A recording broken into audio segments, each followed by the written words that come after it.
ang mga kwento ng pag-ibig, kwento ng buhay, at kwento ng pag-asa dito sa Barangay Love Stories. Love Stories. Ang sabi nila, para masarap magluto ay kailangang maayos ang lahat sa kusina, malinis ang lababo, maayos ang daloy ng tubig at walang bara sa grease trap.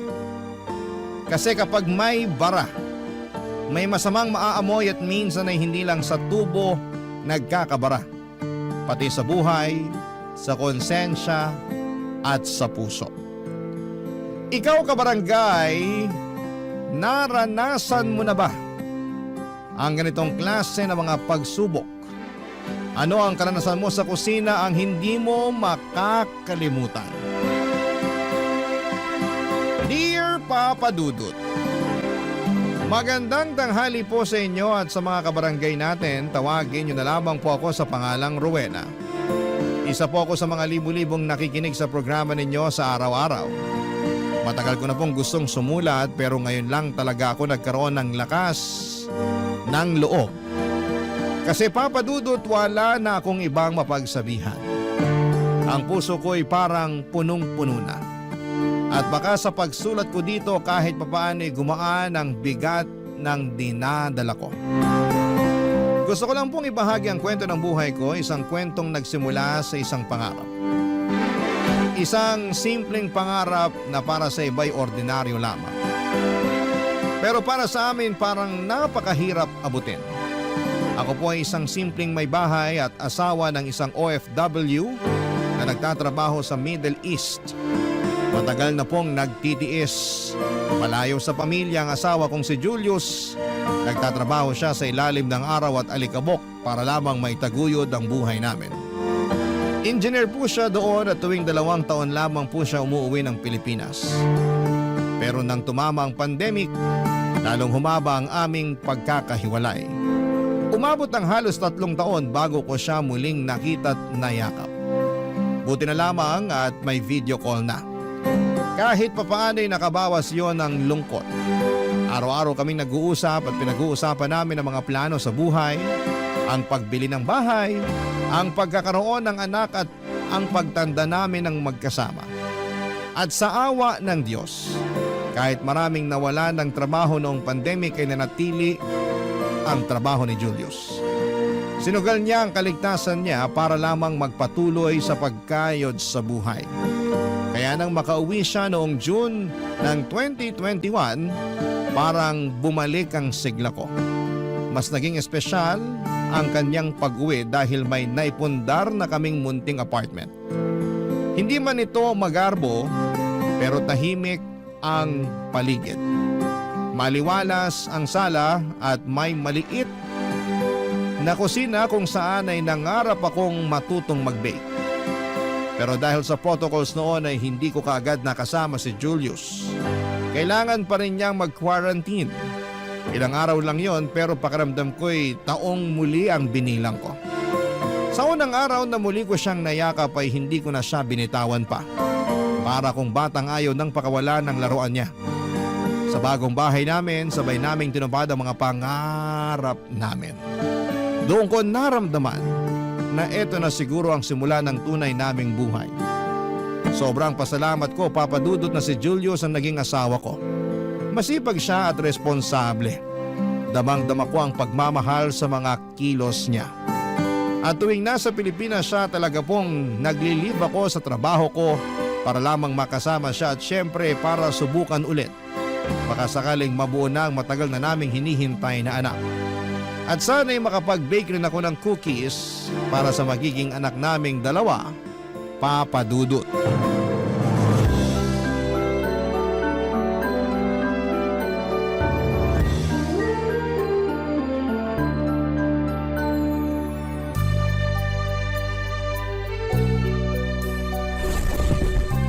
Ba't parang natahimik ka, mahal? Naninibago lang, mahal. Naku, iniisip ko palang nalilipad ka pabalik sa trabaho mo, mahal. Namimiss na agad kita. Nalulungkot na ako agad. Eh, ikaw lang bang nalulungkot? Ako rin kaya, mahal. Sana dito na lang ako sa Pinas pero paano? Ang hirap dito. Ang sahod? Naku po. Baka hanggang ngayon, kung hindi man nangungupahan, baka nakikitira pa rin tayo kina mama. Mas maganda pa rin kapag mag-aasawa ka, nakahiwalay, nakabukod talaga. Tulad ngayon, nasosolo kita. Mahal, naku, hindi ako makahinga sa ginagawa mo. Sana makabuo na talaga tayo, mahal. Sana nga talaga. Gusto ko na rin magkaanak tayo eh. Lahat ng gamot, mga payo ng doktor, ginagawa ko naman. Bakit pa kasi sa dami ng lalaki sa mundo? Ako pa'y may maliit na sperm count. Sana yung hindi kayang bumuhay ng bata, sila na lang yung hindi magkaanak. Pero mukhang baliktad pa. Mahal, magkakaanak din tayo. Di ba nga, araw-gabi tayo? Makakabuo rin tayo. Makaka-jackpot din tayo. Sana nga bullseye na. Para pagka-uwi ko dito, may bata na naglalaro sa bahay. May ingay na. Ang saya siguro nun, no? Siyempre naman. Walang kasing sayang mabiyayaan tayo ng anak. Babae man o lalaki, kahit ano. Blessing ang magkaroon tayo ng anak. Kapag lalaki, Julius ang magiging pangalan niya. Junior mo talaga? Siyempre naman. Paano kung babae? Di Julia. Ano? Maganda naman ang pangalang Julia. Pero biro lang. Gusto ko, Rowena. Para patas tayo. Para gagawa pa tayo ng isa pang lalaki. Julius at Rowena ang pangalan nila. Tapos kapag may dumagdag pa, doon na tayo mag-isip ng ibang pangalan. Siguro maganda kung Julina, pero pwede ring Rolius. Ikaw talaga? May pangalan bang ganun? Meron. Ang magiging pangatlong anak natin. Ayaw mo nun, Unique? Pwede naman. Hiling ko lang, mahal, na kahit isa lang, ibigay na sa atin. Kaya to. Kapag ibigay ng Diyos sa magiging anak natin, aalagaan talaga natin. Mamahalin. Ibigay ang pangangailangan niya. Susuportahan sa gusto niya. Kailangan mo siyang i-guide ng mabuti kasi ikaw nandito. Siyempre, i-guide ko rin siya online. Magiging tatay pa rin ako kahit nasa abroad ako. Gusto kong lumaki siya ng matalino at may malawak na pangunawa sa mundo. Kahit ano ibigay sa atin, lalaki, babae, bakla o tomboy, wala akong pakialam doon. Anak natin siya, kaya mamahalin natin siya. Alam mo, tama ka dyan. Kahit ano pa siya, mamahalin natin dahil anak natin siya. At kung ano ang gusto niya sa buhay, basta nasa mabuting landas, suportahan natin. Ganun naman talaga eh. Kasi diba, may mga bagay din tayong gusto noon pero ayaw na magulang natin. Pero alam kong parte naman sa atin yun. Tama ka talaga, mahal. Mahal na mahal kita, mahal. Mahal na mahal din kita, mahal. Papadudot, buo ang tiwala naman na makabuo kami ng anak. Akala ko noon, Papadudot, ay doon ko na matutupad ang matagal kong inaasam. Ang maging isang ina. Pero hindi pala ganon kadali yon. Mahirap ang sitwasyon dahil sa sperm count ni Julius. Pero kahit ganoon ay hindi kami nawalan ng pag-asa. Lahat ng natural na paraan ay sinubukan na namin. Vitamins, healthy lifestyle, tamang timing, dasal, gabi-gabi. Pero sa tuwing aalis siya pabalik ng abroad ay may bahagi sa akin na unti-unting nawawala ng pag-asa. May sarili na kaming bahay at mas lalo akong nangarap dahil tama si Julius na kailangan namin ng ibang ingay sa bahay na dapat may kasama ako. Sa loob ng 6 na buwan mula nang umalis muli si Julius, ako na lang mag-isa sa apartment. Tahimik at sobrang tahimik. Habang lumilipas sa mga araw, Papadudot, mas lalong sumisikip ang dibdib ko sa tuwing dinadatnan ako. Sa bawat buwang lumilipas na walang pagbubuntis, pakiramdam ko ay parang may kulang sa pagkatao ko bilang isang babae. Hanggang isang araw sa sobrang pag-iisip ko, gusto ko na lang sanang ilubog ang sarili ko sa gawain. Sinubukan kong mag-bake ng cookies. Saka naglinis ako ng bahay, kusina, banyo, lahat. Doon ko napansin ang lababo. Hindi na maayos ang agos ng tubig. Mabaho at parang may bumabara. Naghanap ako ng isang tagalinis ng grease trap online. Akala ko'y simpleng bagay lang. Isang teknikal na problema lang sa bahay. Pero hindi ko alam, Papadudot, na yun palang simpleng problema sa lababo ang magiging simula ng pinakamasalimuot na yugto ng buhay ko. Dumating ang lalaking tagalinis. Magaspang ang mga palad pero may kumpiyansang hindi ko maipaliwanag. May kayabangan ng kilos, hindi siya yung tipong kagigiliwan ng magulang mo. Pero yung tipong kaya kang paikutin sa isang sulyap lang. Earl ang pangalan niya. Hindi ko alam kung dahil ba matagal akong hindi nakakaramdam ng presensya ng lalaki o dahil ba sa katahimikan ng bahay namin. Pero nang araw na yon, Papa Dudut, ay may nangyaring pagbabago.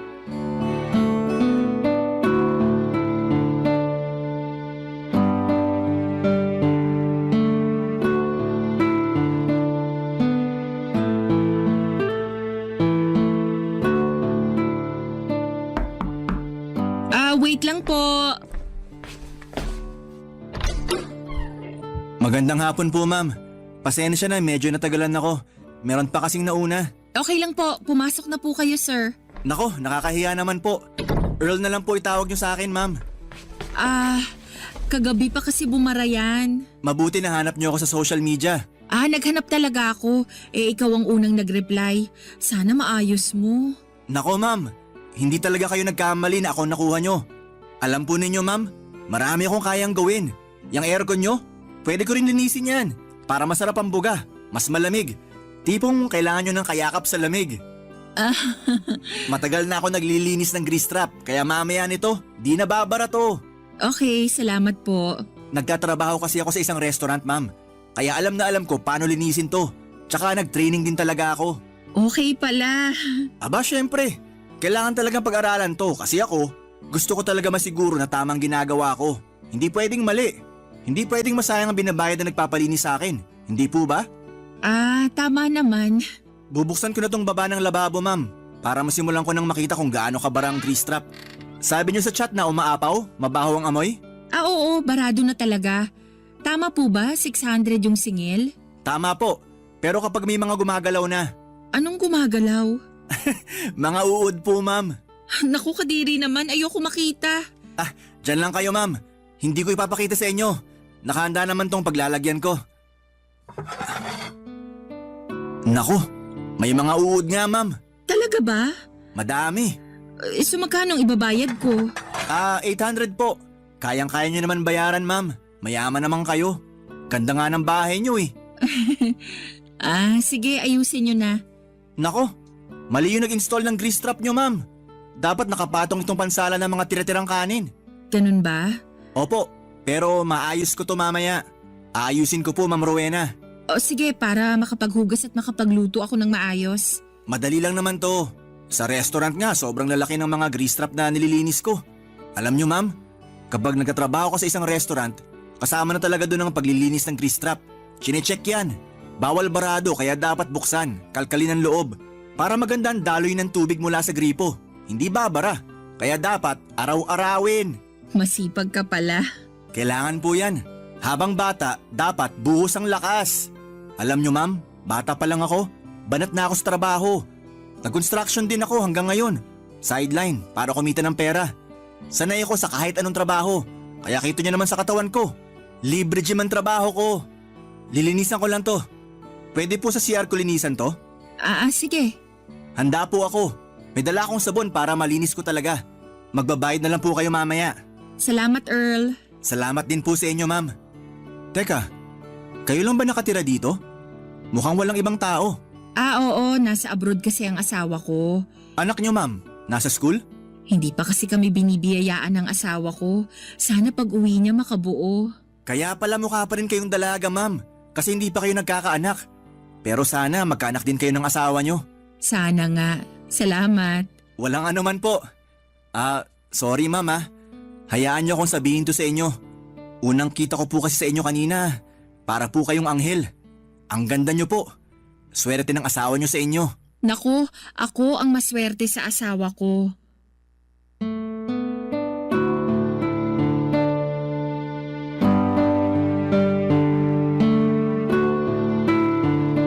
Papadudod sa unang tingin ko pa lamang kay Earl, alam ko nang hindi siya ordinaryong lalaki. May tikas at lakas ang kanyang presensya na mahirap ipagkaila. May itsura siya at ang hatak niya ay parang hindi madaling iwasan. May datingan siya, malakas at mapanganib. Kita sa mga mata niya na parang may something at kakaiba ang titig niya sa akin. Kaya ang awkward sa feeling habang nililinis niya ang grease trap. Aaminin ko na ang lakas ng kanyang appeal. Matapos niyang ayusin ang sira, akala ko ay tapos na rin ang koneksyon namin. Ngunit mali ako. Ilang araw pa lang ang lumipas ay nakatanggap na ako ng message mula sa kanya. Sa una ay kumustahan lang dahil siguro'y wala rin akong ginagawa sa bahay kaya nire-replyan ko. From kumusta ang lababo to personal things ang pinag-uusapan namin. Naging madalas sa mga exchange messages namin, Papa Dudut. Lumikha ito ng kakaibang sigla sa araw ko. Sa bawat bahas ng cellphone ko ay parang napupuno ang bakanteng bahagi ng puso kong may uhaw sa pansin. Hindi ko alam kung saan nagsimulang maging mali ang lahat. Siguro'y noong mas inahanap ko ang kanyang mga message sa akin kaysa sa tawag ni Julius.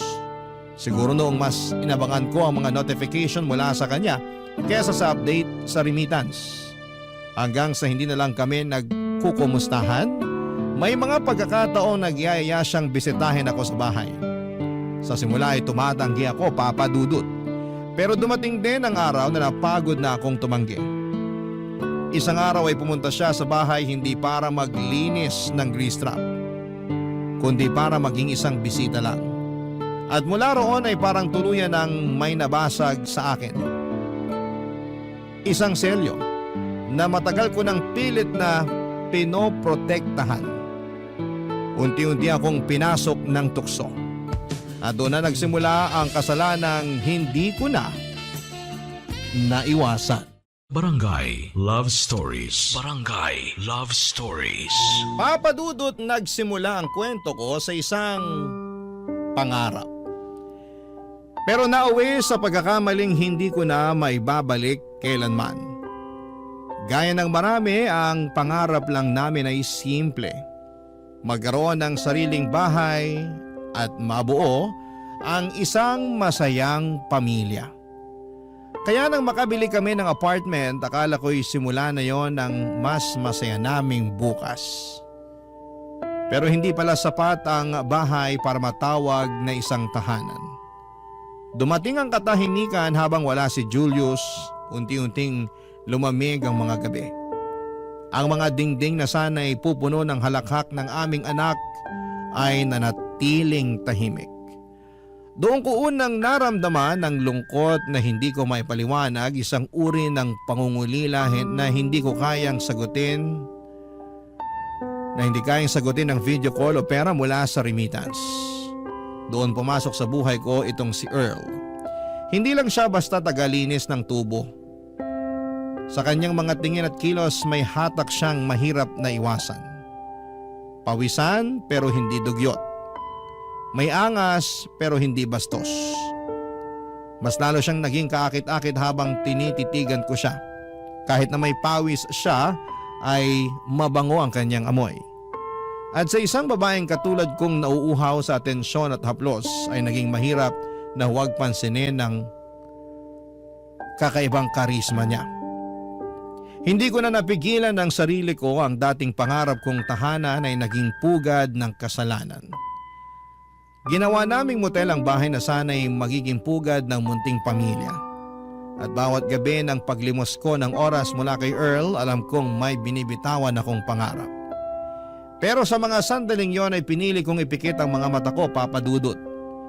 Pinili kong kalimutan ang asawa kong nagsusumikap sa ilalim ng araw habang ako'y nilalamon ng init dito sa sariling bahay namin.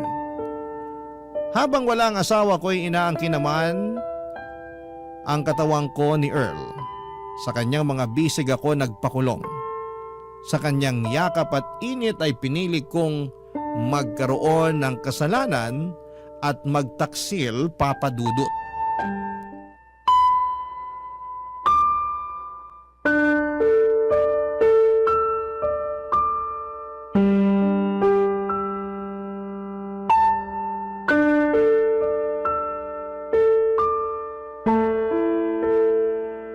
Ayos ka lang ba?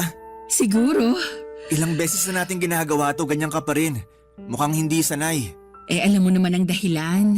Rowena naman, nabibigay ko naman ang gusto mo. Hindi pwedeng mabuntis ako. Maingat ako. Alam ko na hindi ka pwedeng mabuntis kasi wala dito ang asawa mo.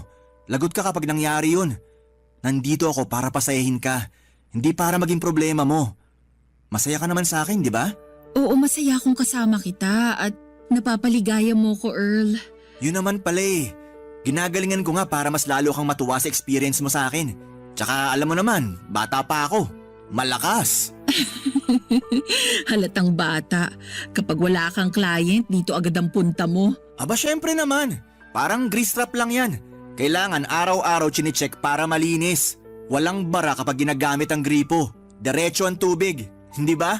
Speaking of grease trap, baka need mo nang i-check. Mamaya, check ko yan.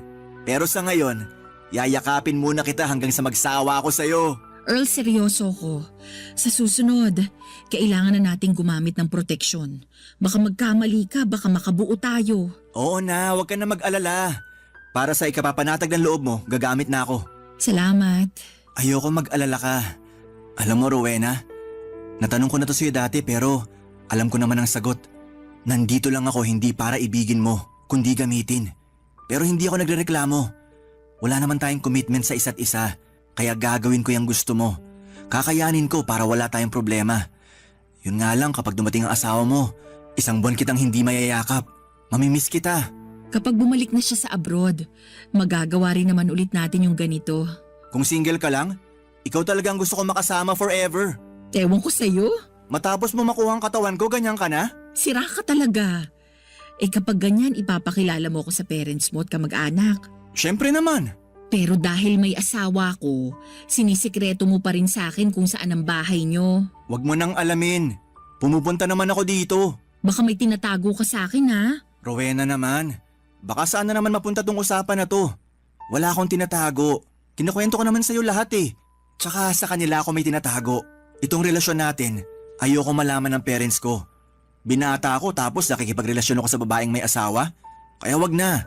Ang mahalaga, kapag gusto mo ng service ko, nandito agad ako. Pero hanggang kailan ang ganito? Hanggang walang nakakaalam. At alam kong mamamatay tayong walang makakaalam.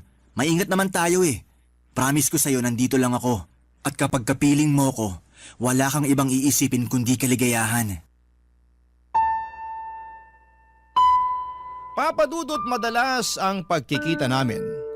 Madalas din ang pagkakasala ko. Parang si Earl na ang asawa ko pero palihim ang kanyang pagpunta sa apartment dahil syempre baka may mga marites na nakapalibot at magsumbong sa asawa ko o sa kamag-anak niya. Kaya maingat kaming dalawa. Sa tuwing matatapos ang bawal naming sandali ay tinatakpan namin ito ng pagbibiro ng mga salitang tila pampalubag loob. Isa sa mga yon ang pinaka-tumatak sa akin, Papadudot. Ang sabi ni Earl na buti raw at hindi pa ako nabuntis ng asawa ko kasi mukha pa rin akong dalaga. Pero sa loob-loob ko ay gusto ko nang magkaanak kami ni Julius. Gusto kong maging ina ng mga anak niya. Gusto kong bigyan ng anak ang asawa ko at makasama ko sa apartment. Yung biro niyang mukha akong dalaga sa unang dinig ay natawa ko. Pero habang inaalala ko ay ramdam kong tila tinatadyakan ang pagkatao ko. Parang sinasabi niya na kahit ilang ulit pa kaming nagsama ni Julius, bilang mag-asawa ay parang wala ring saysay dahil ang katawan ko ay para sa asawa ko ay naging laruan ng iba.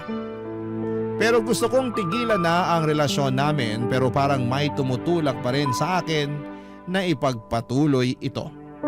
Gusto ko pa rin kayakap si Earl. Nararamdaman ang bisig niya at hininga niya. Tuwing may nangyayari sa amin sa kama, maingat siya na hindi ito magbunga. Pero hindi kasi yon ang totoong panganib, Papadudot. Ang tunay na panganib ay yung sa tuwing inuulit namin ang bawal. Lalo bang lumalalim ang sugat sa konsensya ko. Hanggang sa naging routine na lamang. Hanggang sa tuluyan ko nang binitawan ng takot at pinili ang kasalanan. Isang araw hindi na ako dinatnan. Hindi ko kaagad pinansin, baka stress lang. Baka hormonal imbalance. Pero dumaan ang mga araw at walang dumating. Hindi pa ako umaamin sa sarili ko noon, Papa Dudut, pero ramdam ko na may nabuo. At eksaktong dumating ang araw na yon, ang pagbalik ng asawa ko mula sa abroad. Hindi ako nakakuha ng pitis, sa puso ko ay eto na ang simula ng pinakamasakit na kabanata ng buhay ko. Kung talagang buntis ako, pero baka pwede kong sabihin sa kanya ang dinadala ko. Kung talagang buntis man ako, Papa Dudut. Nginitian ko si Julius nang dumating na siya, niyakap, hinalikan at nagpakitang tuwang-tuwa. Pero sa loob-loob ko ay nagtatago ako sa dilim ng katotohanan. Ang anak na pinakahihintay naming mabuo ay anak pala ng tagalinis ng grease trap, Papa Dudut.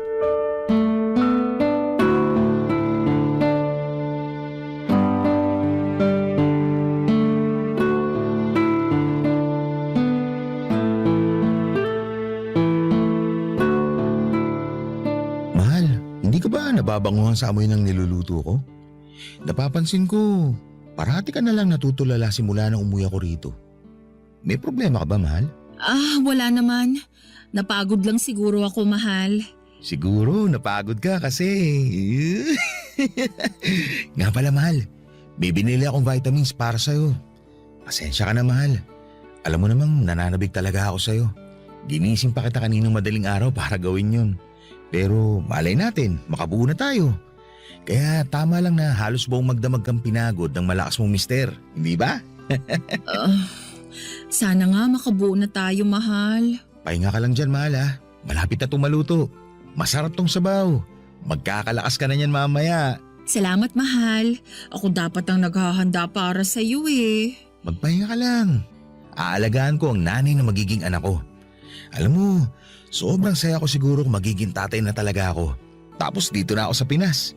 Pero kailangan makaipon pa tayo. Magnenegosyo na lang tayo. Kaya naman natin. Lord, sana ibigay mo na sa amin yung hiling namin na isang anak. Kahit isa lang po. Magiging tatay ka, mahal. Oh, bakit ka umiiyak? Mahal kita. Gusto kong bigyan ka ng anak.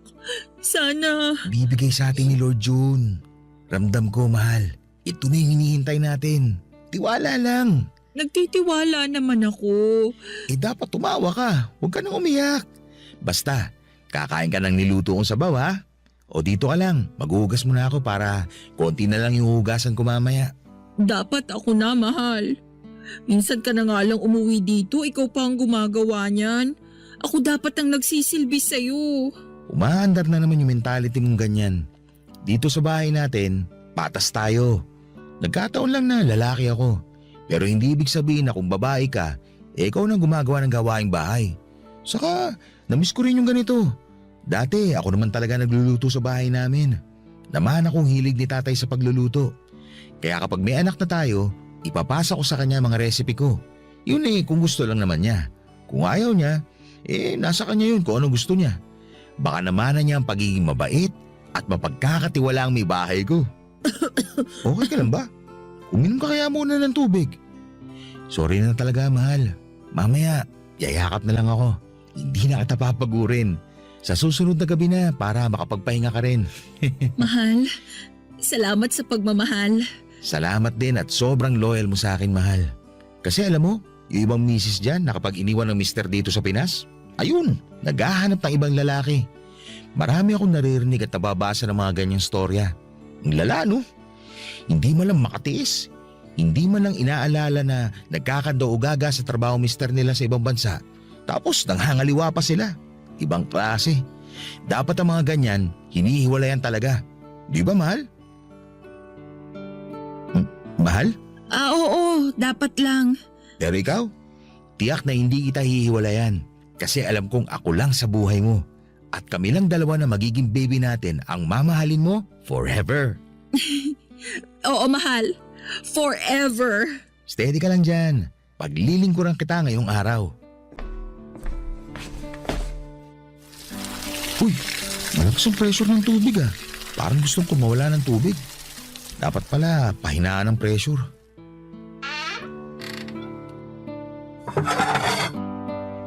Medyo puno na pala tong grease trap natin ah.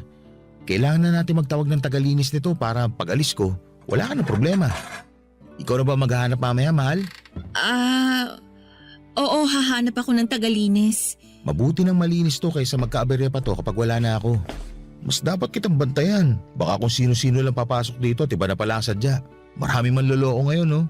Sige mahal, ako nang maghahanap ng tagalinis. Salamat, mahal. Marami naman sa social media, di ba? Basta may mukha at maraming reviews ang kunin mo, ha? Saka nandito naman ako eh. Marami naman mahal. Alam mo, pwede tayo mag-dinner mamaya sa labas. Yung tipong parang high school. Gusto mo yon? Ang senti ko talaga, no? Old school talaga ako eh. Saka gusto ko yung mga ginagawa natin dati. Lumalabas tayo kahit konti lang ang pera. At masaya tayo. Pero kakain din tayo sa medyo mamahalin. Kaya ko pa naman. Para maalala natin yung mga ginagawa natin dati. Naalala mo nun nung dinedate kita tapos tempura lang kinain natin? Oo naman, parang kailan lang. Tapos naging mag-asawa na tayo. Oh, mahal. Umiiyak ka na naman. Masaya lang ako na nagkatuluyan tayo. Kasi alam kong mahal na mahal mo ko. Siyempre naman. At ikaw, mahal mo ako. Tama mahal, mahal kita. Ikaw talaga. Tigilan mo na yung pag-iyak mo. Mahal na mahal kita. Matapos ang isang buwang bakasyon ng asawa kong si Julius dito sa Pilipinas ay muli na naman siyang umalis. Iyak siya ng iyak noong paalis na siya.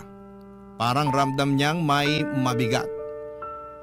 Ako naman, Papa Dudut, ay pilit kong pinanatiling matatag ang mukha ko kahit sa likod ng mga yakap ko ay isang malaking kasinungalingan ang tinatago ko. Isang buwan akong nagkunwaring payapa pero noong umalis na si Julius ay unti-unti nang lumitaw ang mga sintomas. Madalas na pagkahilo, pagsusuka, panlalamig ng katawan. Isang umaga habang nanginginig ang kamay ko sa kaba ay bumili ako ng pregnancy test. Isang linyang hindi ko inaasahan ang lumitaw. 2 po yun. Positive. Buntis ako. At ang masakit sa lahat ay sigurado akong hindi si Julius ang ama. Alam ko sa sarili kong si Earl yun, ang lalaking hindi ko dapat pinatuloy sa buhay ko. Pero inasikaso ko at pinagpatuloy hanggang sa mismong higaan naming mag-asawa. Isang desisyong ginawa ko sa gitna ng kahinaan. Tumayo ko sa harapan ng salamin at tinignan ang sarili ko, Papa Dudut, wala akong ibang masisisi kundi ang sarili ko. Pinaglaruan ko ang tiwala ng lalaking nagsumikap para sa pangarap namin. Pero Papa Dudut, mas malakas ang takot kesa konsensya noon. Hindi ko alam kung paano ko sasabihin ang katotohanan. Walang kahit na anong paliwanag ang kayang mag-justify sa ginawa ko, kaya't sa halip na umamin ay pinili kong magsinungaling.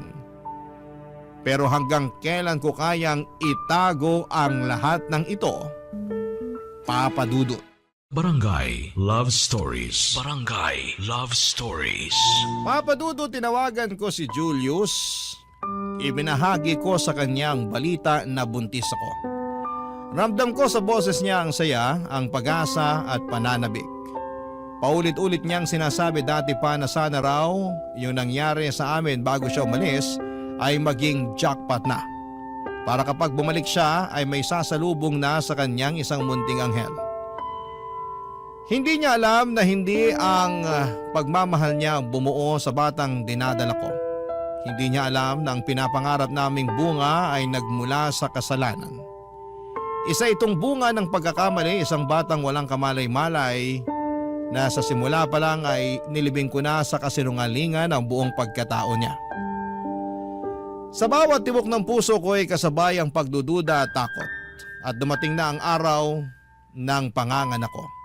Dumating ang munting anghel sa aking buhay. At agad akong napaaninag sa mukha nito ang pagkakaiba at hindi ko nakita ang mata ni Julius ni ang ngiti ng lahi namin. Sa kislap ng kinang ng bata ay nakita ko ang pagkakamaling unti-unting sumisiklab sa puso ko. Namanan niya ang mukha ni Earl. Nagtataka ang mga tao sa paligid bakit daw mukhang maaga ang panganganak ko. Hindi nagtagal, Papa Dudut, ay naglakas loob ang pamilya ni Julius Binilang nila ang mga araw mula sa pag-uwi ni Julius para alamin ang katotohanan. At nang magsimula silang mapaisip ay pinili nila ang DNA test, ang tanging daan para malaman ang katotohanan. Dumating ang resulta, hindi nga si Julius ang ama ng anak ko. Nangyari ang mga discovery na ito na hindi ko alam. Sekreto nilang ginawa ang lahat para lumabas ang totoo sa mga hinala nila. At wala akong kamalay-malay na pinaalam na nila kay Julius ang katotohanan. Kaya umuwi ito hindi para masilayan ang anak ko kundi ang ipaalam sa akin na wala na dapat akong itago. Nalantad na ang sekreto ko, Papa Dudut.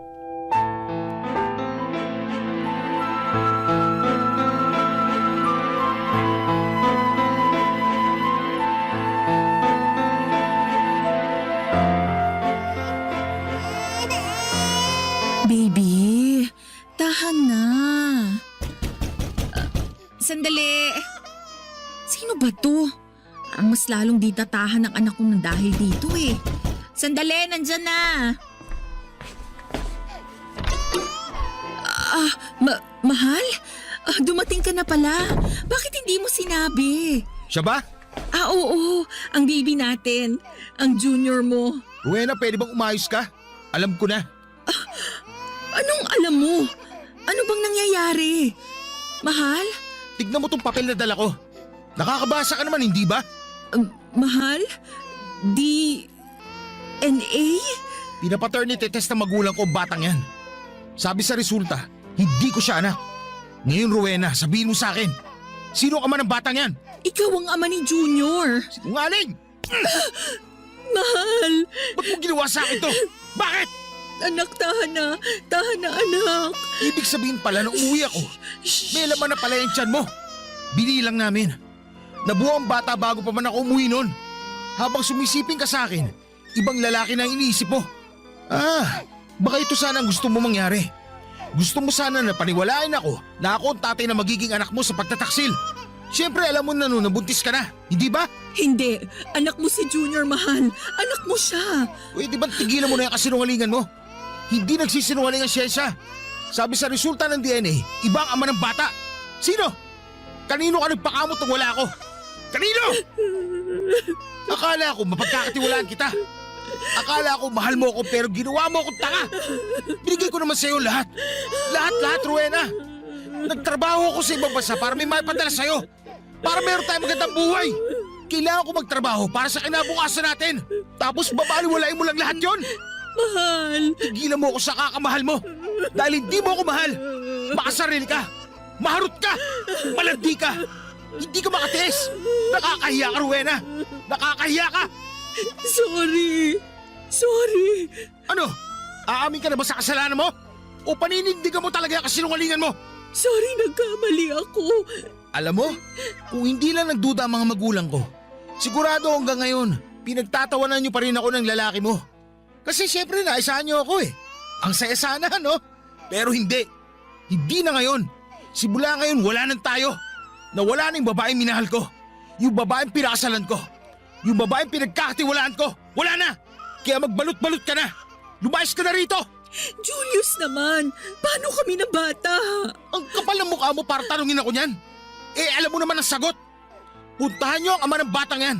Magsama kayo kung gusto niyo kahit hanggang sa impyerno. Sinayang mo lahat ng pangarap natin. Napakulang kwenta mo. Mahal. Sabi na huwag mo akong tawaging mahal. Sige na. Lumayas na kayo sa pamamahay ko. Julius, wag. Ayaw mo umalis ha? Halika. Gusto mo ng ganito ha? Yung kinakalagkad ka. Hindi ako lalayas. Bahay ko rin to. Hindi mo bahay to. Kaya lumayas ka, malandi ka. Oo, nagkasala ko. Pero bahay ko rin to. Ano? Ang kapal talaga ng mukha mo. Conjugal property natin to. May karapatan ako dito. Anak ng... Talaga ha? Ibang klase. Lumayas ka. Layas! Hindi! Makinig ka. Bahay ko lang to. Medyo mahina rin pala yung kukote mo no? Anong ibig mong sabihin? Siguro, nakatunog ang tadhana na mangyayari to. Kasi, nasa pangalan pa ni ate itong bahay. Alam mo, bobo ka rin makatika eh. Hindi ba sina ate may-ari nito? Binili ko lang to sa kanila. Buti, hindi pa nailipat sa pangalan ko. Kaya tigil-tigilan mo ako sa conjugal na yan. Wala kang karapatan dito. Lumayas ka na! Kundi tatadya ka na ata palabas! Ano? Gusto mo bang ulitin ko? Maawa ka, Julius, maawa ka. Hindi na ako gagawa na kung ano man. Hindi na. Tapos, gusto mo ako maging ama ng batang yan? Gagawin mo pa akong tanga! Pasensya ka na ha. Walang kasalanan ng bata rito. Kasalanan mo to! Pumatol ka sa ibang lalaki kahit may asawa ka na! Sige na! Kunin mo na mga gamit mo! Umalis ka na sa bahay na to! Julius, nagmamakaawa ako. Gusto mo ba tumawag pa ako ng barangay? O baka gusto mo ipatampot pa kita sa pulis? Gusto mo ipagsigawan ko pa sa lahat na etong asawa kong balandi oh! Pinapalayas ko kasi nagpakawot sa ibang lalaki habang wala ako! Yung ba gusto mo? Sige na! Kunin mo na mga gamit mo! Kung gusto mo magdemanda, gawin mo! Pero ngayon, kailangan mo na umalis sa bahay na to at baka magdilim pa paningin ko! May magawa pa ako hindi maganda! Ayokong dungisan ang kamay ko, Rowena! Umalis ka na! Papadudot dumaan ako sa isang unos na ako mismo ang nagsimula. Akala ko po ay may habag pa si Julius na maibibigay sa akin pero wala na pala akong pwedeng kapitan pa. Iniwan niya ako at pinalayas niya ako sa bahay namin at doon ko lang rin po nalaman ang katotohanan tungkol sa apartment naming tinitirhan. Sa pangalan pa pala ng kapatid niya ito nakapangalan, wala akong legal na karapatan kahit isang sulok sa bahay na minsang inakalang magiging pugad ng aming pamilya. Napagtanto ko po na lahat ng inakala kong akin ay wala pala talaga. Wala po akong mukhang may harap sa pamilya ko, naniniwala silang mabait at tapat akong asawa. Hindi ko kinayang aminin sa kanila ang buong katotohanan na ako ang sumira ng pamilya ko. Na isa akong taksil at malanding babaeng pumatol sa isang tagalinis ng grease trap. Kaya kahit napakahirap ay pinili kong lumayo sa pamilya ko. Ayaw kong marinig ang mga sumbat nila dahil alam kong kasalanan ko naman ang lahat ng ito. Nakipagkita ako kay Earl, dapat niyang malaman na wala na akong tinitirhan at bistado na ako ng asawa ko. Hindi ko po alam kung anong klaseng lakas ng loob ang nagtulak sa akin para makipagkita, Papadudot. Siguro yung maasa kung kahit papaano ay may malasakit siya sa akin dahil siya ang tunay na ama ng anak ko. Pero Papadudot, ang pagharap namin ay ibang klaseng unos. Para akong tinangay ng ipo-ipo at ibinagsak sa kawalan. Parang naging pera-peraso ang pagkatao ko at hirap akong buuin itong muli. Mahirap po talaga. Sobrang sising-sisi ako sa nagawa kong pakikipagrelasyon sa kanya, Papadudot.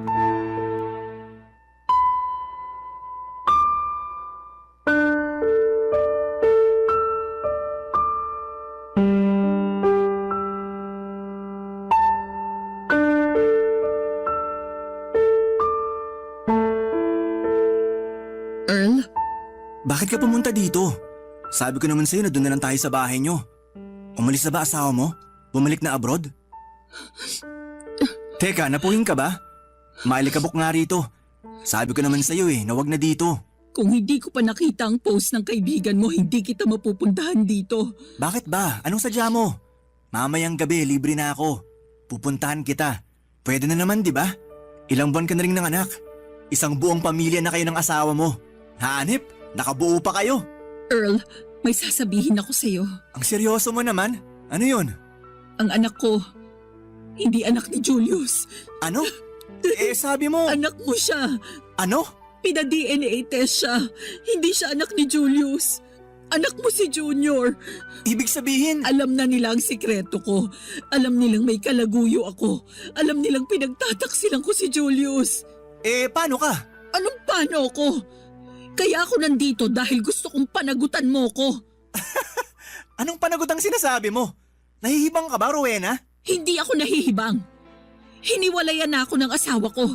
Ang sabi niya bahala na ako sa buhay ko. Malaya na akong gawin ang gusto ko. Earl, ikaw lang ang matatakbuhan ko. Meron tayong anak.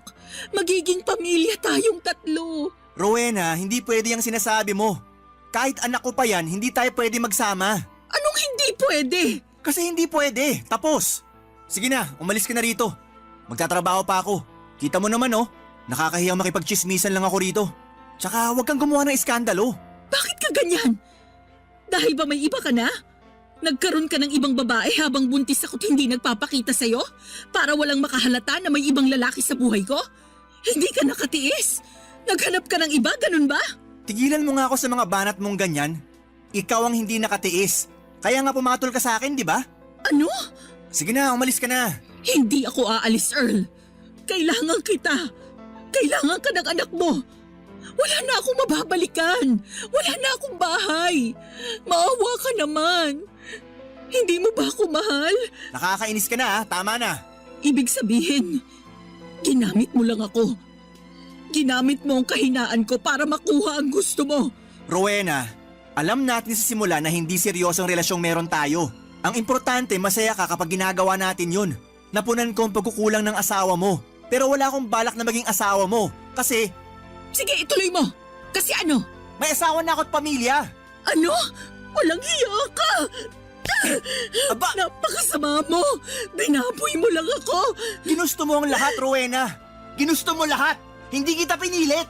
Kaya pala gusto mo lang sa bahay ginagawa ang lahat dahil may asawa ka na pala. Ayaw mong ipaalam sa akin kung saan ang bahay mo. Buti nakita ko sa post ng kaibigan mo na nagtatrabaho ka rito. Nakatag ka! Hayop ka! Ano ba? Ulitin mo ba akong sampalin ha? Baka hindi na ako makapagtimpi sa'yo. Sinira mong buhay ko! Rowena, gumising ka nga. Hindi ako sumira sa buhay mo. Ikaw! Ang ginawa ko lang paligayahin ka. Yun lang naman. Wala sa usapan natin na magiging asawa mo ko. Kalaguyo lang. Nasaan utak mo? Walang iya ka talaga! Sige, sampalin mo pa ako. Gusto mong ikwento ko sa lahat kung gaano ka nasasarapan kapag ginagawa natin yun sa loob ng bahay nyo? Gusto mo para mas lalo masira yung pangalan mo? Sige, gawin mo. Total sinira mo naman ang pangalan ko. Sirang-sira na. Sisirain ko rin ang buhay mo. Matapos akong palayasin ni Julius, ang tanging direksyon na naisip kong puntahan ay kay Earl.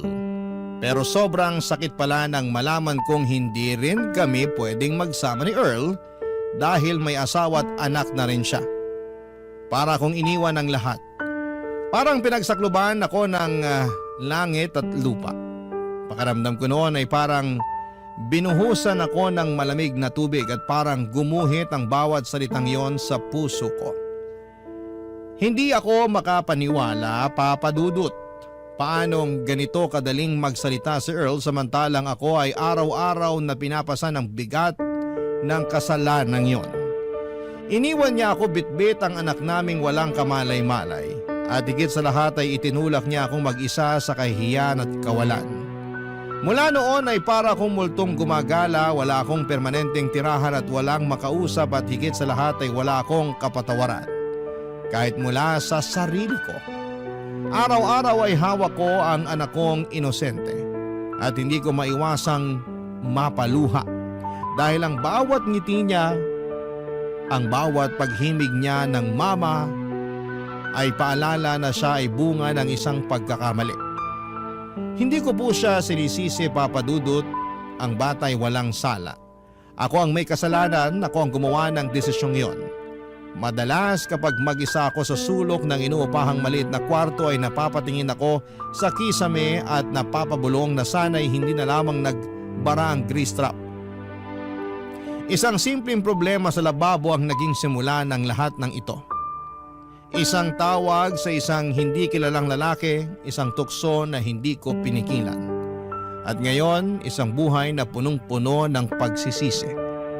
Hindi ko po alam kung may kapatawaran pa sa mundong ito ang kagaya ko, Papa Dudut. Pero sa bawat sandaling kasama ko ang anak ko ay pinipili kong bumawi. Ginagawa ko ang lahat para maibigay ang pagmamahal na maaaring hindi na niya makuha sa ama niya. Sana po balang araw ay matutunan din niya akong patawarin. Hanggang dito na lamang po at salamat po sa pagbibigay ng espasyo para sa isang katulad kong nagkamali.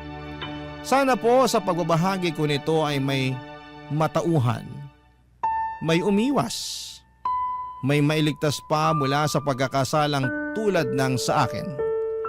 Kaya't kapag may nagbabara sa bahay ninyo, Huwag nyo nang subukan pang gumawa ng mga bagay na maaaring magdulot pa ng kasalanan.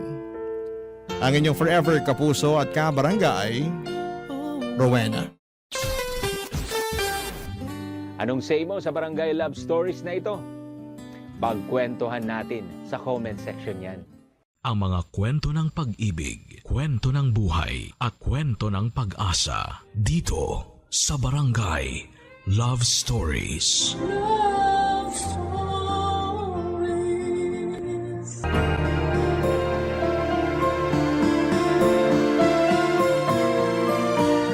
Pinakamahirap daw turuan ang mga matatanda kesa mga bata. Meron kasi silang paniniwala na nakatali sa nakaraan na hindi nila kayang bitawan at dala-dala pa rin sa kasalukuyan. Ikaw, kabarangay, meron ka bang pinapaniwalaan sa buhay? Dear Papa Dudut, magandang tanghali sa inyo at sa mga avid listener ng Barangay Love Stories. Itago niyo na lamang po ako sa pangalang Analea, 35 years old at nakatira sa Quezon City. Nadiskubre ko ang programa ninyo noong sinuggest ito sa akin ng kaibigan at dati kong kaopisina na mahilig makinig ng mga love stories sa radyo. Sinabi rin niya na subukan kong sumulat sa inyong istasyon, Papa Dudut, para ibahagi ang kwento ng buhay ko. Gusto ko rin humingi ng payo sa mga kabarangay natin kung ano ang mabuti kong gawin sa sitwasyon ko. Magsisimula ang lahat taong 2023 nang makilala ko ang partner kong si Jimbo. Nagtatrabaho ako noon sa isang private company sa Quezon City bilang data analyst. Katrabaho ko si Jimbo at mas bata sa akin ng 6 na taon. Bali 27 years old siya noon samantalang 33 na ako.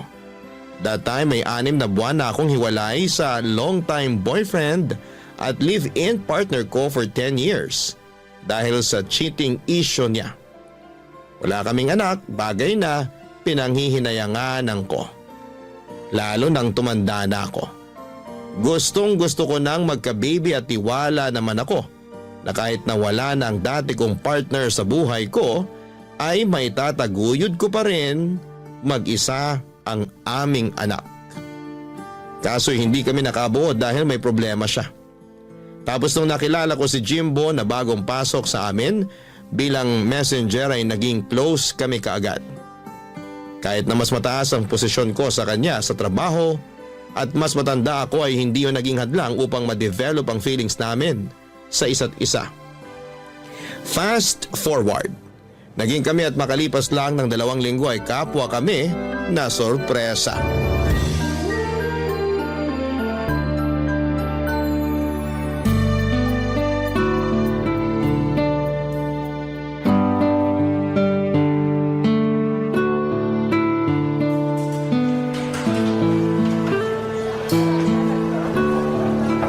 Mahal, pansin ko kanino mo pa ako di kinikibo sa office ah. Pati ba naman dito sa fast food? Sorry mahal, busy lang talaga ako sa opisina kanina. Halata nga. Nitingin nga di mo nagawa nung tinawag kita kanina para ihatid yung niluto kong lunch mo. Sorry ulit, pero inubos ko naman yung luto mo. Ang sarap kasi eh. Salamat. Paano di magiging masarap yun? Eh ikaw kaya lagi kong iniisip kapag nagluluto. Naku, yan ka na naman eh. Pinubola mo na naman ako. Hindi kaya. Oo na, pero talentado ka talaga pagdating sa pagluluto. The best na talagang masarap ang putahing niluluto mo. Diyan mo nga ako nakuha eh. Ganun ba? Akala ko pa naman dahil sa kagwapuhan ko. Sige, kasama na yon. Grabe ah. O bakit? Parang napilitan ka lang yata. O baka naman naawa ka lang sa akin kaya sumigi ka na. Ewan ko sa'yo, mahal. Yan ang gusto ko. Ano? Kapag tumatawa ka, maganda ka na. Pero lalo ka pang gumaganda. Pero masaya ako kasi tumawa ka na. Di ako sanay na maghapon ka na kasi mangot eh. Sorry ulit sa pang-i-snub ko sa'yo ha. Hindi ko naman sinasadya yun. Okay lang. Pero may problema ka ba? Wala naman. May gumugulo sa isip mo? Meron. Ano? Sabihin mo sa akin para naman gumaan-gaan yung pakiramdam mo. Actually, hindi naman mabigat yung pakiramdam ko lalo na nung nalaman ko yon kaninang umaga. Ang alin? Teka, may kukunin lang ako sa bag ko ha. Sige. Ito oh, Ano yung nasa box? buksan mo, dali. Okay, pero kinakabahan ako ha. Bakit naman? Mamaya may laman tong gagamba. Alam mo namang takot ako dun. Ewan ko sa'yo, mahal. O ano na? Buksan mo na. Promise? Walang gagamba rito? Promise. Sige na, buksan mo na. Sige. Ano kaya laman ito? Pregnancy test? Oo. Tignan mo. Hala, 2 guhit. Ibig sabihin, buntis ka? Oo, buntis nga ako. Kaninang umaga ko lang nalaman kasi ilang araw na akong delay sa menstruation ko. Kaya nagpiti na ako para makasigurado. Tapos ayan agad yung lumabas. In fact, inulit ko pa nga para sure talaga tapos pareho lang yung result. 2 guhit. Ibig sabihin positive. Magkaka-baby na tayo. Hindi ko alam yung sasabihin. Basta masaya ako at excited na maging tatay. Alam mo naman na matagal ko nang gustong magka-baby, di ba? Oo, nakwento mo nga tapos ayan na. Natupad na natin yung pangarap mo. Salamat, mahal. Kasi ginawa mo akong ina. Binigyan mo ako ng anak. Ako rin naman eh. Ginawa mo akong tatay. Ngayon na magiging magulang na tayo, pinapangako ko na lalo ako magsisikap sa pagtatrabaho para mabigay ko sa inyo ng anak natin yung buhay na deserve nyo. Hindi mo naman kailangan gawin mag-isa yun, mahal. Kasama mo ko. Tayong 2 ang magulang ng batang dinadala ko. Hindi lang ikaw. Kaya magsisikap din ako para maitaguyod natin yung baby natin. Salamat, mahal. Lalo akong na-inspired dahil sa magandang balita mo. Excited na akong sabihin kay nanay na magiging lola na siya. Siguradong matutuwa yun pero kinakabahan lang ako. Ha? Saan? Siyempre, hindi pa nga alam ng nanay mo na tayo na. Malalaman din niya at double celebration pa kasi magkakababy na tayo. Huwag kang kabahan. Mabait naman si nanay eh. Mahirap hindi kabahan, pero may tiwala naman ako sa'yo. Salamat sa pagtitiwala, mahal ko. Ano kayang magiging gender ng baby natin? Kahit na ano pa, basta healthy ang baby natin, ayos na ayos sa akin.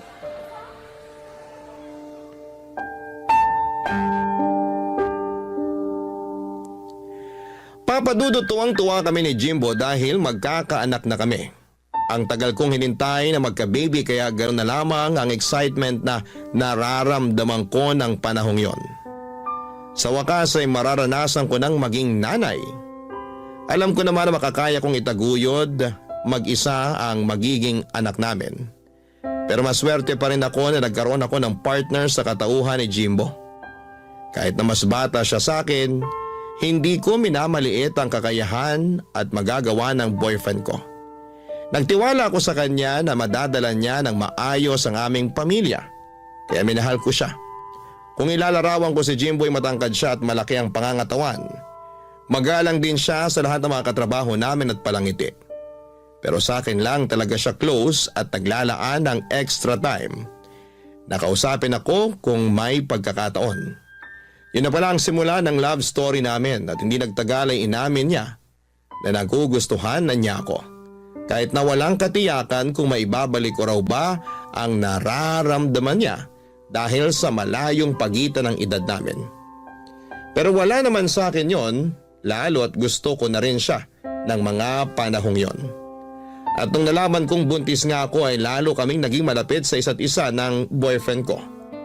Isang araw ay nag-decide siyang ipakilala na ako sa kanyang nag-iisang magulang, ang nanay niya.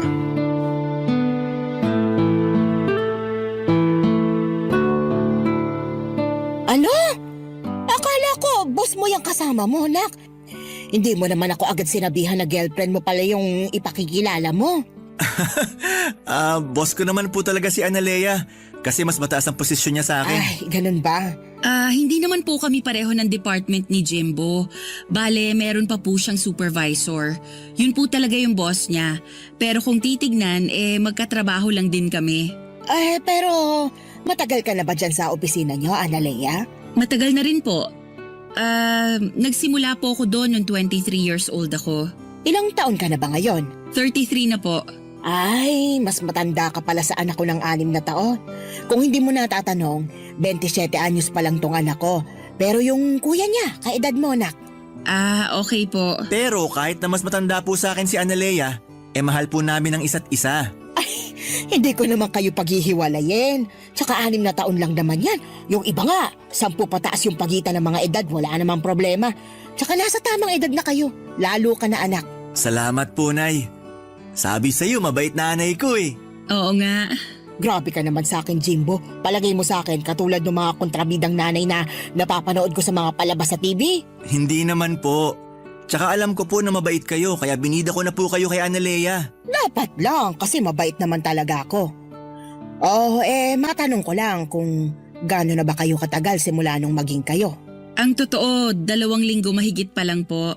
Pero may isa pa po kaming sasabihin sa inyo. Ha? Ano yun? Promise, wag po kayong mabibigla ah. Depende kung sasabihin mong may ginawa kayong krimen ng girlfriend mo. Nay naman eh. Joke lang. Ikaw naman di ka na mabiro. Ano ba yung isa nyo pang sasabihin? Mahal, ikaw ba magsasabi o ako na? Ikaw na. Ang tagal naman. Ano ba kasi yun? Magkakaanak na po kami. Ano ka mo? Ulitin mo nga. Baka ako'y nabibingi lang. Sabi ko po, magkakaanak na kami ni Analea. Ay, Santissima. Ang bilis naman yata. Masyado po kasing mainit sa kama Uy, huwag mo nang ikwento sa nanay mo. Tignan mo, nagulat na nga siya. Sorry, mahal. Sinong hindi magugulat kapapakilala mo pa lang sa akin yung girlfriend mo tapos sasabihin mong buntis na siya agad? Di ba sabi nyo nasa tamang edad na rin kami? Lalo na po ako? Sinabi ko nga, pero hindi ko pa rin mapigilang mag-alala. Para sa akin bata ka pa para maging tatay nak. Hindi na po ako bata. 27 na po ako. Yung mga kababata ko nga may anak na kahit 23 years old pa lang sila nun. Sa bagay, ama ka rin naman. Kaya wag na po kayong mag-alala. Kasi alam ko sa sarili ko na handa na ako maging tatay. Tama rin naman dahil wala ka nang magagawa lalo magkaka-baby na pala kayo. Pero congrats sa inyong dalawa. Hindi nyo naman sinabi agad na magiging lola na ako di sana nakapagpakulay na ako ng buhok. Ano pong kinalaman nun sa pagbubuntis ko? Pampaswerte lang. Kung di mo natatanong, mahilig maniwala si nanay sa kung ano-anong sabi-sabi. Hindi ba pwedeng magpaganda ko para pag nagpicture tayo mamaya at pinost ko sa Facebook ko maganda ang nanay mo? Siyempre, good news yung pagbubuntis ni Analea. Blessing yung baby nyo. Kaya dapat nakapag-ayos-ayos ako noon. Para naman pag nakita ng mga friend ko sa Facebook, pusuan nila. Hindi nyo naman po kilala yung friend nyo online. Kahit na. Huwag ka lang ang kontrabida dyan. Pahipo nga ng tiyan mo, Analea. Baka swertehin ako sa badyong mamaya. Papadudot aminado akong nagulat nang magkakilala na kami ng nanay ng boyfriend ko. Mabait naman siya for my likings at ayos namang kausap. Pero hindi ako sanay sa pagiging maalaga at maalalahanin niya sa akin at sa magiging anak namin ng boyfriend ko. Lumaki kasi ako na walang kinamulatang nanay matapos nitong mamatay ng maaga. Wala na rin akong tatay dahil mas pinili nitong makisama sa ibang babae matapos akong iwan at ipagkatiwala sa lola ko. Hindi rin naman kami close ni lola pero thankful ako kasi inalagaan at pinaaral niya pa rin ako sa tulong ng iba ko pang tiyuhin at tiyahin na nasa abroad. Simula noong mamatay ang lola ko pagka-graduate ko ng college ay namuhay na lamang ako mag-isa. Doon ko nakilala ang ex-boyfriend ko hanggang sa magkahiwalay din kami matapos ang 10 taong pagsasama. Kaya hindi talaga ako sanay sa pagiging clingy ng nanay ni Jimbo. Pero hindi ko na lang pinahalata sa kanya ang pagkailang ko lalo na unang beses pa lang naming nagkita at nagkakilala noon. Ayoko rin naman na may masabi siya sa akin kaya pinakisamahan ko na lamang siya, Papa Dudut. Barangay Love Stories. Barangay Love Stories. Papadudot dahil first baby ko ang dinadala ko ay kabado at todo ingat ako sa aking pagbubuntis. Kahit sinabi naman sa akin ng OB ko na hindi masela ng pagdadalang tao ko kahit na may edad na ako, ay nagkusa pa rin ako na mag-ingat at alagaan ang aking sarili. Ayoko kasing may pagsisihan lalo na at anak ko ang pinag-uusapan dito. Bukod doon ay matagal ko ring hinihintay na magka-baby kaya hindi ako makakapayag na mawala lang siya sa akin o kunin sa isang iglap. Kaya nga ginawa namin ni Jimbo ang lahat para maging magaan at maayos ang pagbubuntis ko. Nang mga panahong yon ay umuwi ako sa nirerentahan kong apartment sa Cainta, Rizal. Madalas ay nagmomotor lamang ako dahil yun naman ang usong transportasyon para mabilis makapagbiyahe. Okay lang naman pero malayo kasi ang inuuwian ko sa trabaho kaya nakakapagod at nakakangalay sa likod. Wala akong sasakyan dahil hindi praktikal sa akin ang kumuha. Pero noong nabuntis ako ay pareho kaming nag-alala ni Jimbo sa biyahe ko. At doon na nga niya ako kinausap dahil meron siyang plano.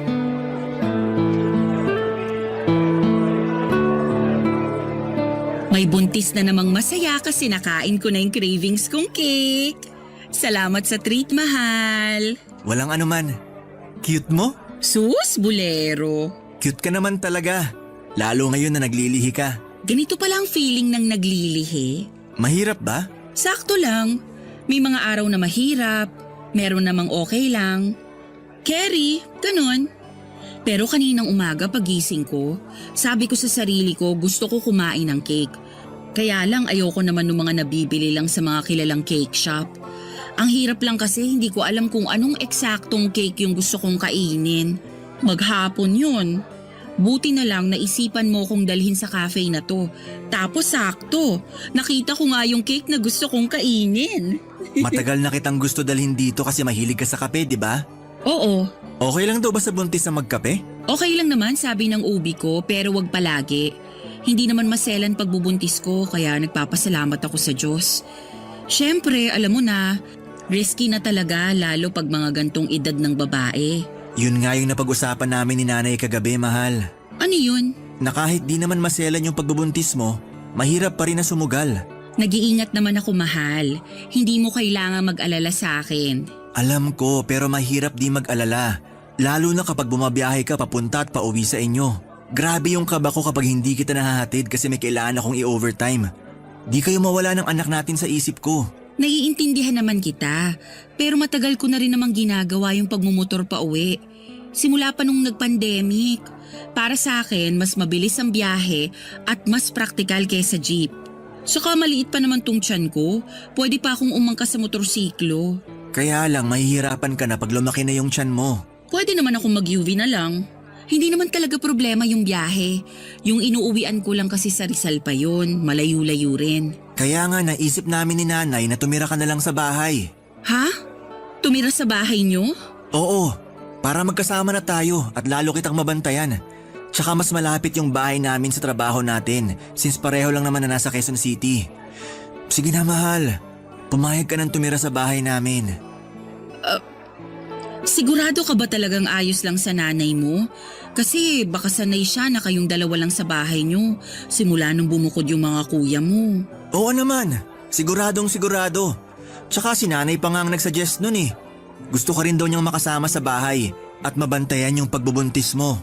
Okay, pero parang ako naman yata ang maninibago. Mabait naman si nanay. Tsaka huwag kang mag-alala kasi may privacy tayo sa bahay. May sarili naman akong kwarto eh. Ang gusto ko lang naman maging safe kayo ng baby natin. Pag doon na kayo sa bahay tumira, pwede kong gamitin yung tricycle namin. Yung nasa garahe nyo? Oo, pundar pa yun ng tatay namin. May kalumaan pero maayos pa naman yung makina. Tsaka wala namang gumagamit nun kasi may motor naman ako. Aayusin ko na lang para mas maging komportable ka. Kaya sana pumayag ka na. Kung lilipat kasi ako sa inyo, kailangan kong kausapin yung landlord ko. Saka yung mga gamit ko sa apartment, paano natin hahakutin? Huwag kang mag-alala, ako nang bahala dyan. Basta pumayag ka lang. Pwede bang pag-isipan ko muna? Oo naman. Basta sabihan mo lang ako sa magiging desisyon mo. Huwag kang mag-alala, sasabihan talaga kita. Saka bigyan mo lang muna ako ng ilang araw para mag-isip. Medyo nabigla kasi ako eh. At saka malaking desisyon talaga yung gagawin ko sakaling lumipat ako sa inyo. Alam ko naman na mabait ang nanay mo, pero kailangan ko pa rin mag-isip. Naiintindihan ko naman. Kaya nga ayos lang sa akin na bigyan ka ng ilang araw. Thank you, mahal. Sobrang na-appreciate ko ang pagiging maunawain mo. Na-appreciate ko naman ang gustong mangyari ng boyfriend ko nang sabihin niyang tumira ako sa bahay nila kasama ang nanay niya.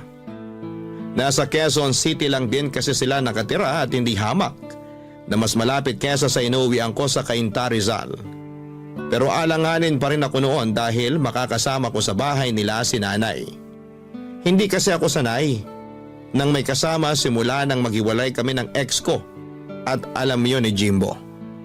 Pero alam ko na hindi na lamang sarili ko ang dapat kong isipin. Lalo na may buhay na sa sinapupunan ko. Kaya ginawa ko ang makakabuti para sa anak namin matapos kong pumayag na lumipat sa bahay nila Jimbo sa Quezon City. Kahit maliit lang ang bahay nila ay meron namang kaming sariling kwarto ng boyfriend ko. Kaya masaya pa rin ako dahil may privacy pa rin kami. Kaya lang ay may mga pagkakataon pa rin talaga na hindi mapigilang umiksena ng nanay niya.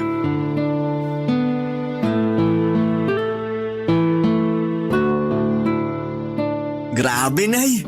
Sarap talaga nitong paksiw na bangus nyo. Kaya nga yan ang niluto ko kasi alam kong paborito mo. Kain ka lang ng marami, baka mamayat ka na niyan eh. Ikaw din, Analea, dapat laging busog ang buntis. Damihan mong kain mo kasi naghahati na kayo ng baby mo. Opo, salamat po, Nay. Mahal, pasuyo naman ng malamig na tubig. Nauuhaw na kasi ako. Ay, o sige. Kunin ko lang sa ref. Ay, sandali. Huwag dun. Diyan ka na lang sa may water jug natin. Pero hindi po yun malamig. Kahit na, mas mainam na hindi malamig na tubig ang pinaiinom mo kay Analea lalo na't buntis siya. Okay lang naman po yun, Nay. Saka nauuhaw na po ako. Gusto ko ng malamig na tubig. Anong okay ka dyan? Paano na lang pag gininaw yung baby sa tiyan mo? Sige nga. Ano po? Ganon yon. Siyempre, pag ininuman mo ng malamig na tubig o kinainan ng malamig na pagkain, di ginawin talaga yung baby. Kawawa naman. Saan nyo naman po yan nabasa? Paniniwala yun ng matatanda. Kaya nga ako noon nung pinagbubuntis ko kayo ng mga kuya mo hindi ako umiinom ng malamig na tubig. Hindi naman po totoo yun. Totoo yun. Marunong ka pa sa mga ninuno natin, ha? Okay lang, mahal. Yung water sa jug na lang yung kunin mong tubig. Sigurado ka? Oo, Sige, kuha na kita. salamat. Buti pa tong si Analea masunurin Hindi tulad mo, Jimbo. Palibasa, hindi ka naman nagbubuntis. Parang imposible naman po kasi yung sinabi nyo. Anong imposible doon? Kasi kung giginawin yung baby sa tiyan dahil sa pag-inom ng malamig na tubig, ibig sabihin mapapaso rin siya pag humigop ng mainit na sabaw yung nanay? Ha? Kita nyo na, nag-iimbento lang kayo ng pamahiin. Hindi kaya ako nag-iimbento. Mahal, hayaan mo na lang si nanay. Akin na yung tubig ko. Nanunuyo na yung lalamunan ko Ay, eto na tubig mo. Sorry, mahal. Salamat. Naku, sana naman kambal na babae yung maging baby niyo. Parang imposible naman po yung kambal kasi wala naman tayong lahi nun. Kaya nga bumili ako nitong kambal na saging para ibakain kay Analea Oh, nak, kainin mo to. Naku, ayoko po ng saging. Nasusuka po ako dyan Nick, ngayon lang naman. Nakipag-agawan pa ako sa palengke para makuha yung may kambal na saging. Paniniwala kasi na kapag kinain niya ng buntis, magiging kambal ang anak niya. Ayan na naman po kayo. Naniniwala na naman kayo sa kasabihan. Totoo yun. Bakit yung kinakapatid mo, kambal yung naging anak kumain lang daw ng kambal na saging yung asawa? Yung kambal ng kinakapatid ko, fraternal, babae at lalaki. Ibig sabihin na mamana yun, lalo na sa lahi nila. Pero may kakilala ko, kambal na babae yung anak pagkatapos kumain ng kambal saging. Di ba, Analea? Ganun yun, di ba? Wala naman pong basihan na pwedeng magkaroon ng kambal na anak sa pagkain ng kambal na saging. Pero hindi ko naman sinasabing wala ng chance na magkaroon kami ng kambal ni Jimbo. Pero hindi yun dahil sa kambal na saging. May scientific explanation pa rin yun. Scientific explanation mo mukha mo. Basta, naniniwala ako na kagagawan yon ng kambal na saging. Huwag mo na nga akong kontrahin, Jimbo. Ayaw mo ba talagang kainin ton saging? Ayoko po talaga. Sige, ako na lang kakain ito. Hala, baka naman kayo magbuntis ng kambal, Nay. Paano mangyayari yun matagal nang patay ang tatay mo? Joke lang po.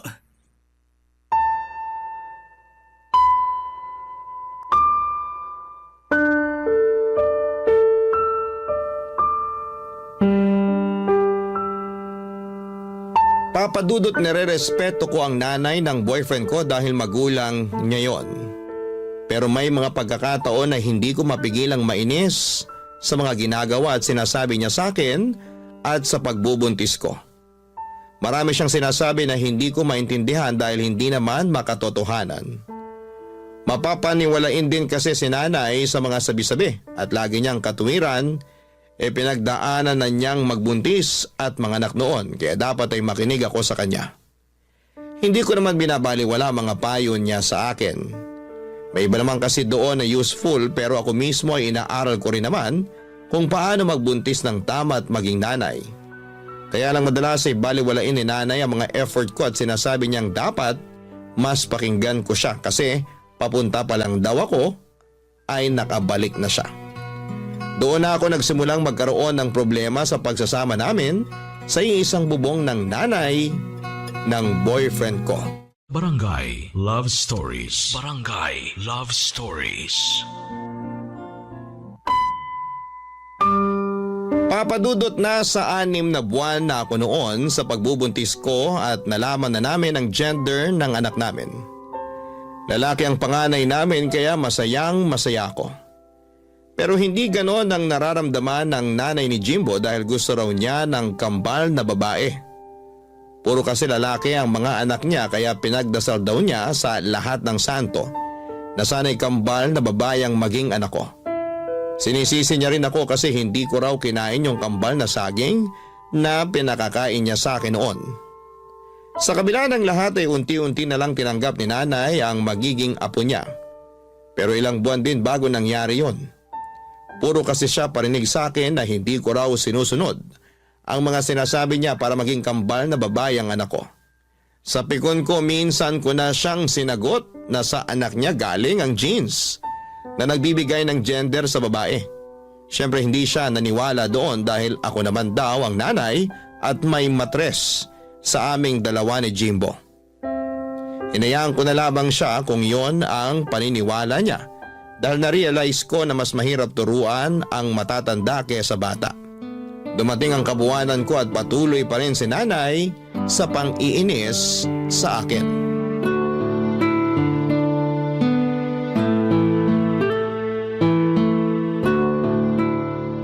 Ano yung tinitingnan mo sa cellphone mo? Yung anak po ng kaopisina namin. Nag-1 taon na kasi. Aber, tingin nga. Ang cute-cute po, di ba? Parang hindi naman masyadong cute. Nay naman, tingnan niyo may dimple pa sa magkabilang pisngi. Sana may dimple rin magiging anak namin ni Jimbo. Yung dimple cute pero yung bata hindi. Tingnan mo nga, ang laki-laki ng nguso tapos ang itim-itim ng balat. Kulot pa. Ano ba namang itsura yan? May lahi po kasi yung tatay, kaya naman na doon yung kulay ng balat. Ay, kaya naman pala pangit. Nanay talaga. O bakit? Totoo naman yung sinabi ko eh. Akala kasi ng ibang nanay lahat ng baby cute pero hindi naman. Kinukumbinsi lang nilang sarili nila na cute yung mga anak nila kasi mga anak nila yun. Wala na silang mag-aagawa. Pero yung batang yan, hindi cute, pangit. Sobra naman po kayo. Wala naman pong ginagawa sa inyo yung bata. Wala naman siya kailangan gawin sa akin eh. Tsaka, masama ba na magsabi ng totoo? Hindi po. Pero lumalabas na nilalait nyo na yung anak ng kaopisina ko. Lait na palang pagsasabi ng totoo ngayon. Ibang klaseng henerasyon. Matanong lang kita ha. Ano bang cute sa batang yan? At kulang na lang idikit mo na yung mga mata mo sa cellphone mo sa kakatitig sa kanya. Alam mo, may kasabihan ng mga matatanda na kapag panay ka ng tingin sa pangit, lalo na kapag buntis ka, pangit din yung magiging anak mo. Kaya nga ako noon, panay tingin sa picture ng mga gwapong artista noong kapanahunan namin para naman artistahin yung mga anak ko. Ay, wala naman pong basihan yung sinasabi nyo. Yung itsura ng magiging anak namin ni Jimbo, galing sa aming dalawa. Pwedeng kamukha ko, pwedeng kamukha ni Jimbo, pwedeng hati kami. Saka kahit ano pa ang maging itsura ng anak namin, hindi namin siya tatawaging pangit. Diyan ka magaling sa pagsagot-sagot sa akin. Naligo lang ako, narinig ko na kayo nagtatalo ni Analea, Nay. Anong nagtatalo? Nag-uusap lang kami nitong kinakasama mo. Ano pong pinag-uusapan nyo? Pinagsasabihan ko lang naman siya na panay titig siya dyan sa picture ng anak ng kaopisina nyo. Ang pangit-pangit na bata. Oho, sobra naman kayo makapanlait. Walang pangit na bata. Ay meron. Hindi ba kayo marunong tumingin? Marunong po. Kaya nga kako kay Analea, huwag pagduldulan ng mga mata sa picture ng pangit na batang yon. Kasi baka maging kamukha ng anak ninyo. Paniniwala yun ng mga matatanda noon. Sige ka, magkakaroon ka ng anak na hindi mo kamukha kasi pangit. Nay, sumusobra na po kayo ah. Hindi po magiging pangit ang anak namin ni Jimbo. Sa awa ng Diyos, normal ang baby namin. Walang kapansanan base sa ultrasound. Pero kahit na ano pang maging itsura niya, naniniwala akong hindi siya magiging pangit. Hindi rin naman pangit yung anak ng kaopisina namin. Kayo lang yung nagpapapangit dun sa bata kasi pangit yung ugali nyo. Ano sabi mo? Abay, napakabastos mo ah. Tama naman po si Analea. Sa lagay, mas kinakampihan mo pa yung babaeng yan kaysa sa akin na nanay mo? Anong klaseng anak ka? Hindi naman po kasi tama namang husga. Lalo na ng inosenteng bata. Tsaka masyado na kayong nilalamon ng mga pinaniniwalaan nyo na wala namang basihan. 2023 na po. Hindi na to panahon ng kopong-kopong. Ewan ko sa'yo, marunong pa kayo sa akin. Pwede bang mamaya na kayo mag-aaway? Ha? Pati ba naman pag-aaway namin may schedule pa? Manganganak na yata ako, Day. Mamaya na kayo mag-aaway ni Jimbo kasi ang sakit-sakit na talaga. Hala, teka. Dadalhin na kita sa ospital, mahal. Papadudot mabilis akong sinugod ni Jimbo sa ospital at na-admit na nga ako para manganak. Buti na lang at safe ang baby namin dahil baka hindi ko mapatawad ang nanay niya sa pangi-stress sa akin. Ang tagal ko rin nagtimpi na huwag siyang masagot-sagot dahil nga sa ginagalang ko pa rin siya. Pero noong araw bago ako manganak ay punong-puno na ako sa kanya plus sobrang sakit pa ng balakang, likod at puson ko dahil nagle-labor na pala ako. Lumipas ang 6 na buwan ay nagkasundo naman kami ni nanay matapos pumagitna sa amin si Jimbo. Kinausap din niya ang nanay niya kaya himalang bumait ang pakikitungo nito sa akin. Masaya na rin naman ako dahil close siya sa baby boy namin at nagbobolontaryo pang mag-alaga sa anak namin lalo noong bumalik na ako sa trabaho. Kahit nakabado ako kasi ayokong ipagkatiwala kanino man ang baby ko, ay nagtiwala pa rin ako sa biyanang kong hilaw katulad ng pakiusap sa akin ni Jimbo. Kaya lang isang hapon habang nasa trabaho kami ni Jimbo, ay biglang tumawag sa akin si nanay kasi iyak daw ng iyak ang anak ko at hindi niya mapatigil. Sa alala ko ay nagpa-undertime ako at umuwi na sa bahay namin.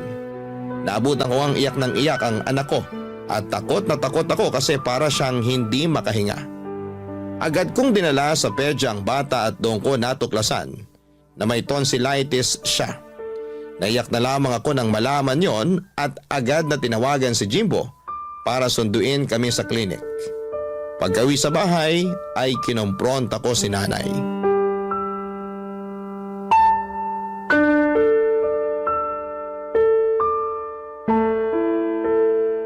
Oh, kumusta na raw yung apo ko? Ano nangyari sa kanya? Namamagaraw po yung tonsil ng anak namin. Ha? Grabe naman. Bakit daw nagkaganoon? Umamin nga po kayo sa akin. Ano pong pinakain niyo sa anak namin? Aha? Anong pinakain ko? Hindi naman po kasi mamamaga yung tonsil ng baby namin kung wala kayong pinakain o pinainom na bawal sa kanya. Kaya umamin na po kayo, please lang po. Kasi... Pinagalitan kami ng pedya ng anak namin at pinagsabihan na ingatan namin yung anak namin. Baby pa siya tapos may tonsillitis na, Nay. Kaya sabihin nyo, may pinakain o pinainom po ba kayo sa anak namin? Oo meron pero kaunti lang naman. Ano po yon? Pinainom ko ng soft drink tapos pinakain ko ng icing ng cake na bigay ng kapitbahay. Ano po? Bakit ka ba naninigaw? Nakakabingi ka ha? Bakit hindi ako sisigaw? Nakakagalit po yung ginawa nyo. 6 na buwan pa lang yung anak namin. Pero pinainom nyo na siya ng soft drink at pinakain ng icing ng cake? Nasisiraan na po ba kayo ng ulo? Hoy, hindi sira ang ulo ko, Analea. Hinay-hinay ka sa pagsasalita sa akin ng ganyan ha? Oh, bakit nananahimik ka lang dyan, Jimbo? Pagsabihan mo yung kinakasama mo, binabastos ako ng harap-harapan. Tama naman po si Analea. Mali po yung ginawa nyo sa anak namin. Kunti lang naman yun. Masyado namang sensitive yung lalamunan ng anak ninyo. Baby pa kasi yung pinag-uusapan natin dito. Saka bawal naman po talaga yung soft drink at icing ng cake sa 6 na buwan. Sos, hindi yan totoo. Yan yung sina Jimbo tsaka ay mga kuya niya noon. Nakatikim na ng kinanaw na kape nung mga baby pa lang sila. Partida, wala pang 6 na buwan noon yung mga anak ko. Nagkakape na. Wala namang nangyari sa kanila. Hindi naman ninervyos o namaga yung tonsil. Ang sabihin mo, mahina lang talagang resistensya ng anak mo. Kulang ka kasi sa bitamina nung pinagbubuntis mo yan kaya naman yung kahinaan ng katawan mo. Kasalanan mo rin kasi, masyadong matigas ang ulo mo. Hindi mo kinakain yung mga pinakakain ko sa'yo. Alam niyong naging maingat ako sa pagbubuntis ko. Kaya wag niyo akong sisisihin sa kasalanang hindi ko ginawa. Kayong may kasalanan kaya namaga ang tonsil ng anak ko. Kung ano-ano kasing pinainom at pinakain niyo sa kanya. Saka wala kayong karapatan na ikumpara ang baby ko sa mga bata noon. Swerte na lang na walang nangyaring masama sa anak niyo dahil sa ginawa niyo. Pero hindi ibig sabihin, may karapatan na kayong gawin din yun sa anak ko. Ay, kung makapagsalita ka, akala mo ibang tao sa akin yung anak mo ah. Baka nakakalimutan mong apo ko rin yan. Apo niyo lang yung anak ko pero ako pa rin ang nanay. Ano ba, Jimbo? Hahayaan mo lang ba na bastusin ako ng babaeng yan? Nanay mo ko, ipagtanggol mo ko. Sorry po talaga, pero maling-mali kayo rito. Buhay ng anak namin yung nilagay nyo sa alanganin. Ang OA nyo naman. Hindi naman nakakamatay yung pamamaga ng tonsil eh. Tsaka, gagaling din yung anak ninyo. Huwag kayong ma-stress. Hirap kasi sa inyo, masyado kayong nagmamarunong. Ay, sa inyo ako mas na-stress, Nay. Ay nako, sige ka, mabilis kang tatanda niyan. Tingnan mo na lang yung mga kulubot mo sa muka, lalong nagiging halata. Baka bukas makalawa, mapagkamalang ka ng nanay ng anak ko. Sige ka. Tumigil na po kayo! Oo na, titigil na. Ay, buti pa alis muna ako kasi hinahanap na ako ng mga kaibigan ko. Magmamadyong kami. Doon na lang ako para makapag-relax din ako. Lalo nakaka-stress dito sa bahay ng dahil sa inyo. Che!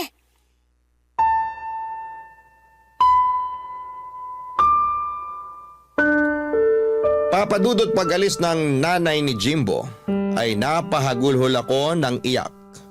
Halo-halong lungkot, takot, pagkadismaya at galit na kasi ang naramdaman ko na mga panahong yon. Naiyak din si Jimbo pero inalo niya pa rin ako. Nagsorry siya dahil sa pagiging pabaya ng nanay niya at sa hindi nito pag-ako sa kasalanang nagawa.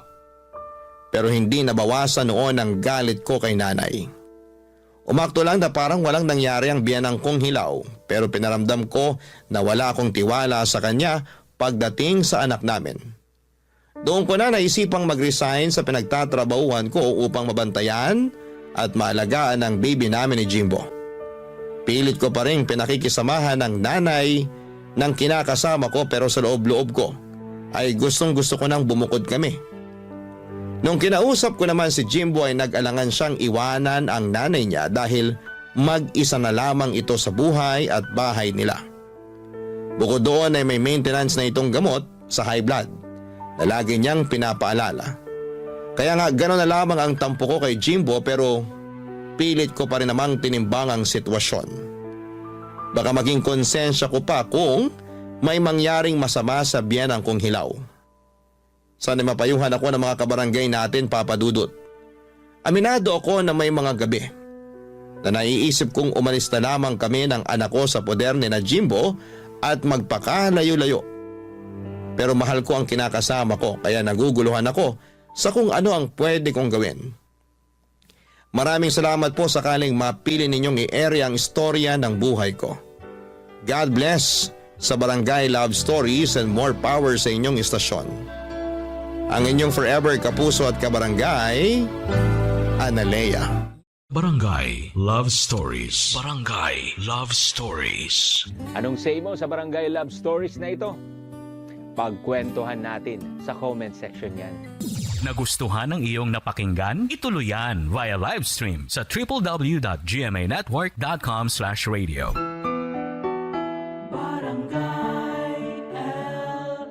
In Mega Manila, 97.1. Forever.